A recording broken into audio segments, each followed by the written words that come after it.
isa. Okay. Ano na yung man's birthright, no? Ang atong katungod, ang atong pagkaanak. No, sa diyang panganak ta, doon na tayo katungod. Okay? So, unsa man yung katungod? Mao ang may mga itong sulod ang Diyos, ikaw na atong kinabuhi. Okay, ito ni, man was made by God to provide him as life. This is man's birthright. So, mao niya ang atong katungod.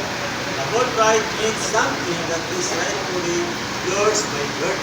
So, meaning, mao niya ang atong katungod sa diya magi manganak ka mga Israel. No, kamay mo na itong sulod ang Diyos. Sulod na atong kinabuhi. Okay. The birthright of a young prince is the kingship. Sa kapangalan, ang prinsipi. No? Kaya kung anak siya, isa man siya tungkol. No? Ang pagkahimo, adi. Okay? That is to become the king to rule and to enjoy all the privileges of being king. So, yan lang ang anak, prinsipi. No? So, ang iyang katungkol, no? Pagkakuro sa kanang privilege sa pagkahimo, adi. Okay? It's kita, ang prinsipi ng na. Okay? Ang taking away to another land.